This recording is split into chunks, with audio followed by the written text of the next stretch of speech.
아주 찬성할 수도 있고요. 아주 반가워할 수도 그렇죠. 있고요. 그렇죠. 네.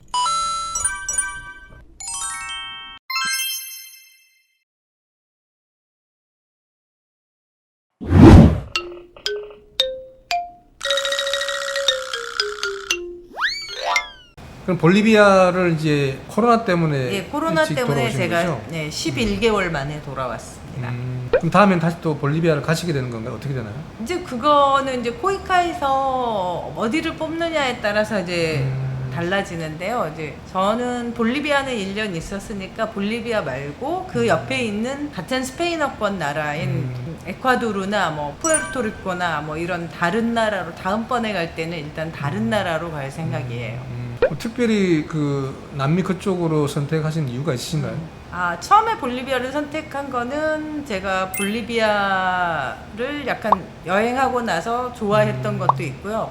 제가 스페인어를 배웠기 때문에 스페인어를 활용할 수 있는 나라 중에서 그 당시에 코이카에서 뽑았던 나라가 볼리비아하고 파라과이하고 두 군데 나라밖에 없었어요. 그래서 볼리비아, 그 중에 이제 볼리비아를 선택하게 됐고요.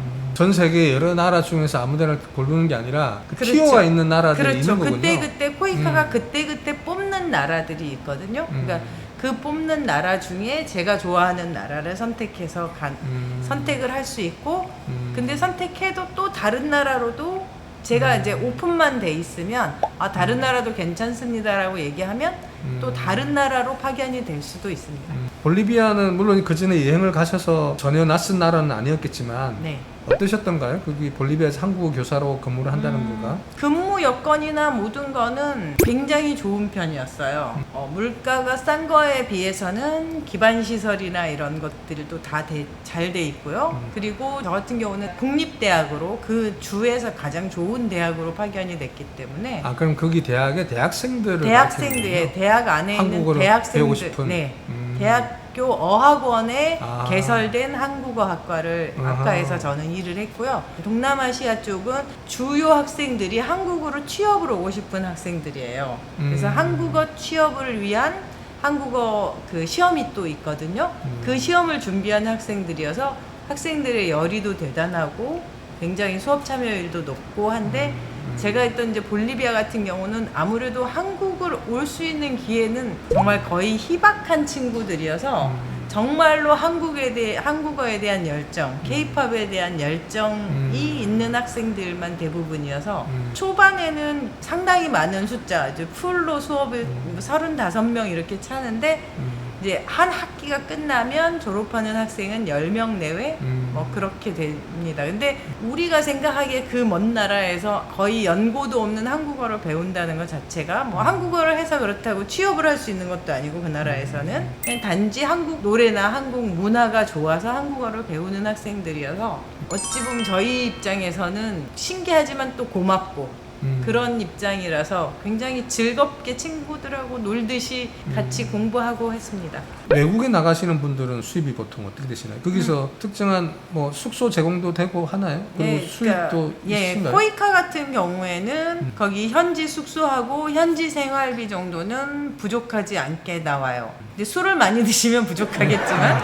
술만 많이 안 드시면 거기서 충분히 사실 수 있게 나오고, 코이카는 현재는 거기 외국에 파견돼 있는 동안에 한 달에 40만 원씩 정착지원금이라 그래서 적립을 해두었다가 저희가 이제 파견을 정상적으로 무사히 끝내고 들어오면 그거를 이제 통장으로 이제 놓아주시고요. 세종학당 같은 경우는 경력에 따라서 가나다 군이 있는데요. 그러니까 다군이 가장 낮은 군인데 세종학당은 거기 주거지원비하고 플러스 다군이 연봉 3천으로 제가 알고 있고요. 연봉 3천씩이나 네. 줘요? 네. 그리고 이제 가군 정도면 연봉 4,200에서 4,500 정도가 되죠. 근데 세종학당 파견은 이제 주로 그쪽에서도 나이 드신 분보다는 약간 젊은 사람을 선호한다고 저는 듣고는 있는데 제가 가보지는 않아서 정확한 실태는 모르겠어요. 나라들은 물론 TO가 있는 나라들이라 하지만 네. 보통은 선진국보다는 동남아시아나 뭐 아니면 남미나 이런 네. 쪽이 많은 그러니까 건가요? 코이카 같은 경우는요. 원래 코이카가 파견을 하는 나라는 GDP 3만 달러 이하인 나라들이어서 대부분 선진국은 아니고 이제 약간 우리가 생각하는 후진국에 속하는 나라인데 또 그렇다고 해서 아주 후진국, 그러니까 치안이 극도로 나쁘거나 이런 곳에서는 또 파견을 하지 않기 때문에 그러니까 코이카에서 파견하는 나라 정도면 아 적당하게 살 수 있겠구나라고 생각을 하시면 돼요. 볼리비아에서 네. 사실 때 이제 좀 에피소드 같은 거 있으신가요? 학생들을 가르칠 때. 제가 가르칠 때 뭐 학생들이 케이팝에 대해서 너무 좋아하고 이제 저희들이 아는 것보다 케이팝에 대해서 굉장히 많이 알고요. 일반 학생들도 많이 알고 제가 설날 수업 같은 거 할 때 한복 입고 세배하는 거, 절하는 거, 세배하는 거 이런 거 가르쳐 주고 이러면 굉장히 좋아하고요. 그리고 학생 집에 이제 한 두 분 가서 요리 교실, 한국 요리 중에서 가장 간단한 거 잡채하고 김치볶음하고 뭐 이런 것들 수업하고 이런 것들 되게 좋아해요. 뭐 자격증 이름이야 한국어 교사 자격증이지만 그렇죠. 예. 한국의 문화 자체를 전파를 그렇죠. 하는 거군요. 예. 그러니까 한국의 문화 전체를 가르쳐 주는 걸 학교 측이나 학생 측이나 다 한국어 자체 플러스 그런 활동들을 많이 해주기를 많이 원하고, 원해요. 예. 그렇죠. 그래서 이제 한국어 게임, 한국 대학생들이 하는 게임도 저는 이제 가르쳐 주면서 같이 게임도 하고요. 그런 특별 수업도 많이 하는 편이었고요. 이 한국어 교사 자격증 하시기 전에는 어떤 일을 하셨었나요? 그냥 주부이셨었나요?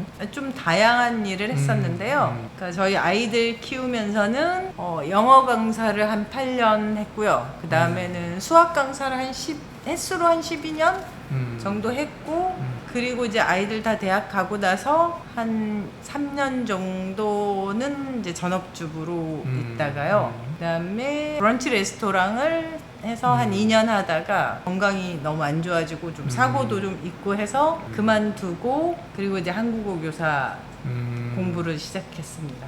이런 직업을 네. 적극적으로 추천하실 수 있을 것 같아요. 어떠세요?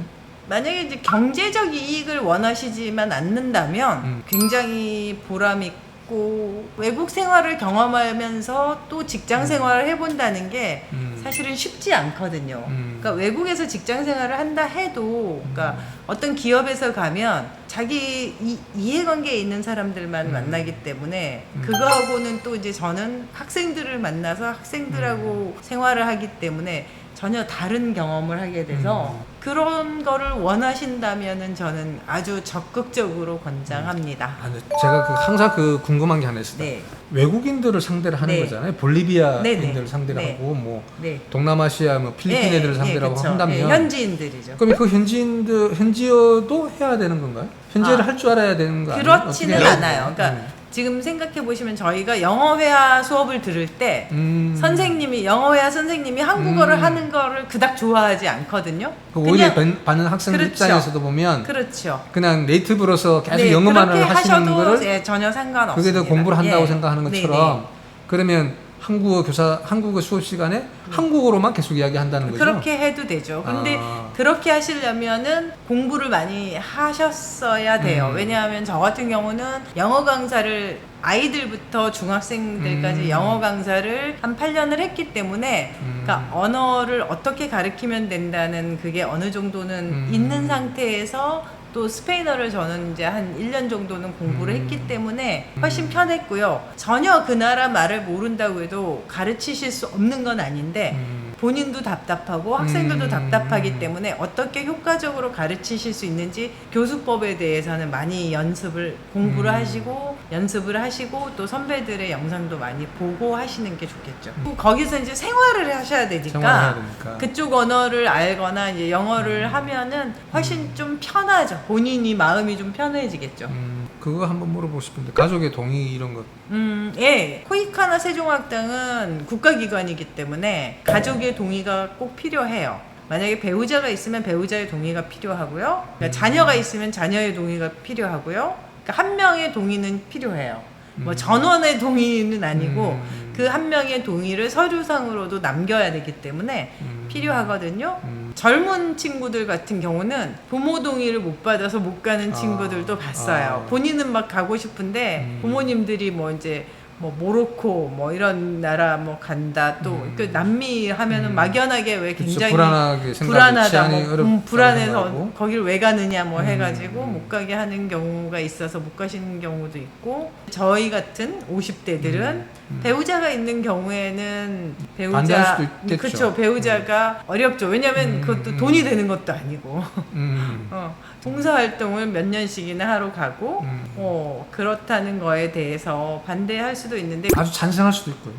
아주 반가워할 수도 있고요. 그렇죠. 네. 네. 향후에 이제 만약에 코로나가 좀 이제 개선되고 좋아진다라고 하면 이제 어떤 계획을 갖고 계신가요? 네. 어떻게 하실 건가요? 지금 이제 저는 최선을 다해서 빨리 다시 외국으로 한국어 교사로 나가고 싶기 때문에요. 올해 말에라도 코이카에서 모집을 해서 간다면은 코이카를 통해서 중남미 나라 중에 다른 나라, 볼리비아 말고 다른 나라를 일단 가고 싶고요. 만약에 코이카에서 모집을 안 하면 또 세종학당이라도 해서 올해 안에 다시 재파견이 되는 겁니다.